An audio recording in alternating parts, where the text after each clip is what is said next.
سلام به همگی، شبتون بخیر باشه. امشب در خدمتتون هستیم با یه تشخیص آرتیکل دیگه در زبان آلمانی. آرتیکل دی هستش. همونجور که میدونین تو جلسات قبلی هم توضیح دادم اگر کلمه‌ای در انتهاش این حروفایی که میگم قرار داشته باشه و وجود داشته باشه، اون کلمه آرتیکلش رو مشخص میکنه. آگئی، آی،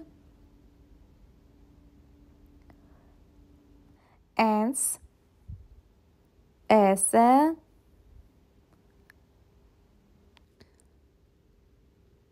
اوزه،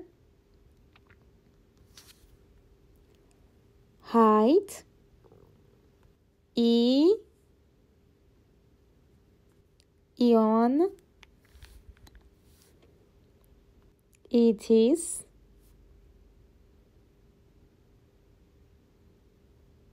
کایت، شافت،